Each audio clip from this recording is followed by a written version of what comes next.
Le 1er avril 2004, la chaîne de télévision Arte a diffusé le documentaire Opération Lune réalisé par William Carrel. La diffusion a été suivie du commentaire de l'historien et journaliste français Alexandre Adler, qui nous livre un exemple frappant de propagande néoconservatrice et pro-atlantiste. Opération Lune est un faux documentaire qui mélange des interviews réelles, des interviews détournées de leur sens et des interviews truquées pour montrer que le gouvernement américain a fabriqué dans un studio de cinéma les images des premiers pas de l'homme sur la Lune. Certains des arguments qu'il avance sont même utilisés par des personnes qui soutiennent tout à fait sérieusement que les photos d'Apollo n'ont pas pu être prises sur la Lune.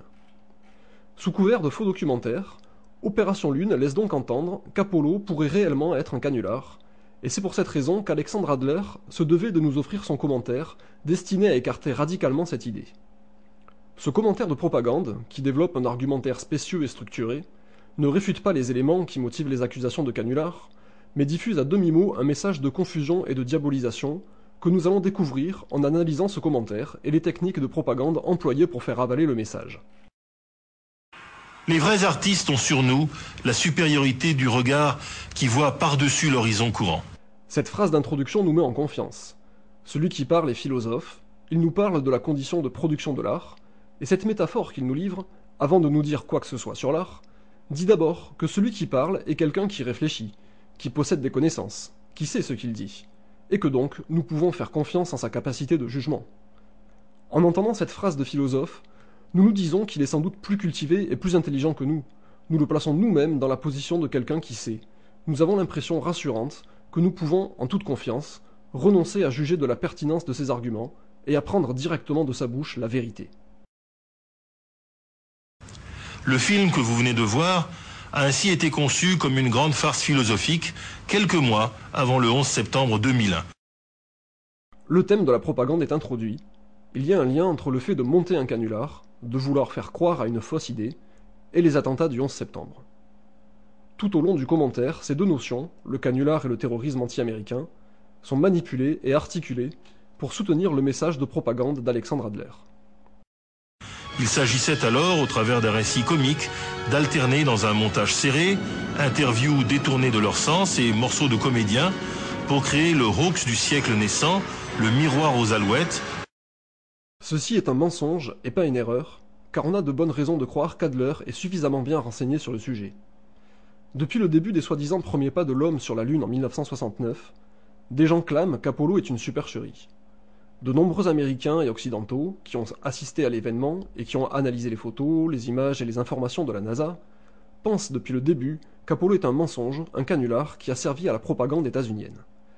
Bill Kaysing est considéré comme le créateur du mouvement de dénonciation du canular d'Apollo, qui est apparu dès 1970. Cet Américain, né à Chicago en 1921, a travaillé pendant 7 ans comme responsable des publications techniques à Rocketdyne, l'entreprise qui a construit les moteurs de la fusée Saturn V utilisée dans les missions Apollo. Pour Bill, il est impossible que la NASA ait réussi ce qu'elle prétend, car d'après lui, non seulement les photos ont été prises en studio, mais aussi la technologie était très en dessous des performances prétendues du lanceur Saturn V, et l'absence totale de protection contre les radiations, avec l'aveu de la NASA de ne pas se soucier de ce problème des radiations, montre bien que les astronautes n'ont pas quitté l'orbite basse terrestre, pendant que des images filmées en studio étaient diffusées à la télévision. Il a écrit un livre sur le sujet en 1974 intitulé « Nous ne sommes jamais allés sur la Lune, l'escroquerie de l'Amérique à 30 milliards de dollars ». Il a fait de nombreuses interventions à la radio, à la télé, et il apparaît dans de nombreux documentaires qui dénoncent l'escroquerie d'Apollo. L'accusation de canular est donc née avec Apollo en 1970, et pas en 2002 avec le faux documentaire de William Carrel, comme voudrait nous le faire croire Alexandre Adler. Après la guerre des mondes, annoncée voici plus de 60 ans par Orson Welles à la radio pour des auditeurs trop crédules. La guerre des mondes est un canular voulu comme tel pour faire de l'audience, alors que Kaysing croit vraiment ce qu'il dit. Il a combattu jusqu'à sa mort en 2004 pour ouvrir les yeux du public et informer les gens. Il ne base pas son argumentaire sur la crédulité de l'auditeur, mais sur l'analyse des faits et des documents officiels. Même si le documentaire de William Carrel utilise des interviews truquées, certains des éléments qu'il avance sont bel et bien réels, et la thèse du canular d'Apollo est basée sur des faits concrets et réels. Par cette référence à la guerre des mondes, Adler nous indique le caractère artistique et imaginaire du documentaire de Carrel, qui de ce fait ne peut être vraiment pris au sérieux que par ceux qui sont trop crédules. Comme dans le célèbre tableau de Velázquez, Les Ménines, il y a d'ailleurs dans ce film un miroir dans le miroir, puisque le récit met en œuvre une mise en scène de l'image, la fiction d'un alunissage manipulé par Hollywood, qui est elle-même une fiction, et ainsi de suite. L'image ne renverrait-elle donc qu'à elle-même ? Cette diversion artistique vide le sujet de son sens. Ce tableau de Velázquez a suscité de très nombreux commentaires et analyses artistiques, considérant la position du sujet qui regarde et ceux qui est regardé, pour suggérer que l'art et la vie sont une illusion, ce qui n'a que peu de rapport avec la manipulation politique de l'image dont il est question ici. Cette nouvelle considération philosophique, en plus de renforcer notre croyance dans la supériorité du point de vue de celui qui parle, fait diversion et endort notre méfiance, juste avant qu'Adler nous livre un élément clé de la propagande. Ce vertige comique, qui s'accompagne d'un clin d'œil de farce et de citations cinématographiques, prend soudain une teinte plus mélancolique et sombre après le 11 septembre. Car les islamistes radicaux nient eux tout à fait réellement que les Américains aient marché sur la Lune. Le lien avec le 11 septembre est révélé, c'est les islamistes radicaux. Ceux qui l'appellent des islamistes radicaux sont d'abord introduits implicitement comme les responsables des attentats du 11 septembre, sans que cela soit formulé explicitement. Cela permet de nous faire accepter cette idée comme si c'était une évidence dont on n'a pas à débattre, alors qu'en réalité, à ce jour, il n'existe toujours pas de preuve formelle de la responsabilité des supposés islamistes radicaux. Et au contraire, de nombreux éléments laissent penser que le gouvernement américain a perpétré et mis en scène lui-même ces attentats. Quoi qu'il en soit, Adler nous dit que ces islamistes radicaux, eux, nient que les Américains aient marché sur la Lune.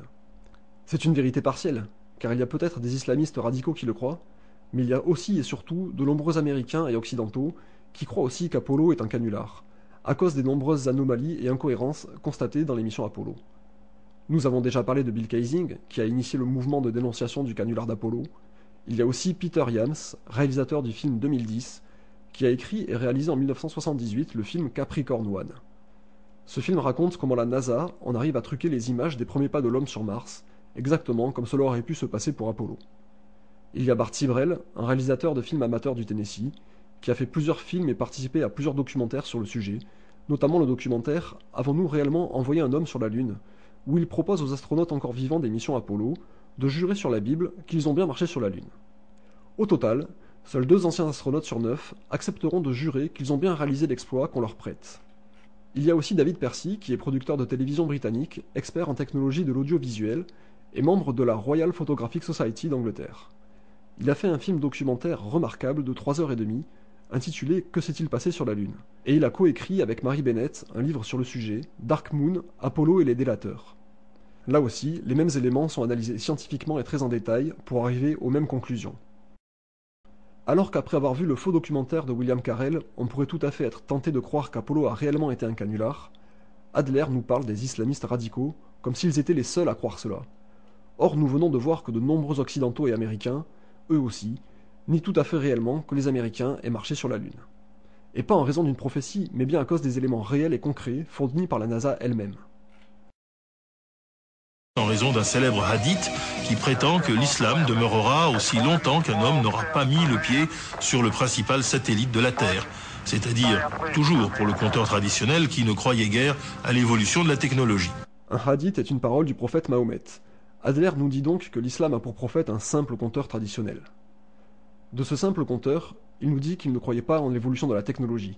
Mais c'est un argument fallacieux, car peut-on vraiment prétendre qu'à contrario, Jésus, Abraham ou Bouddha croyaient en l'évolution de la technologie?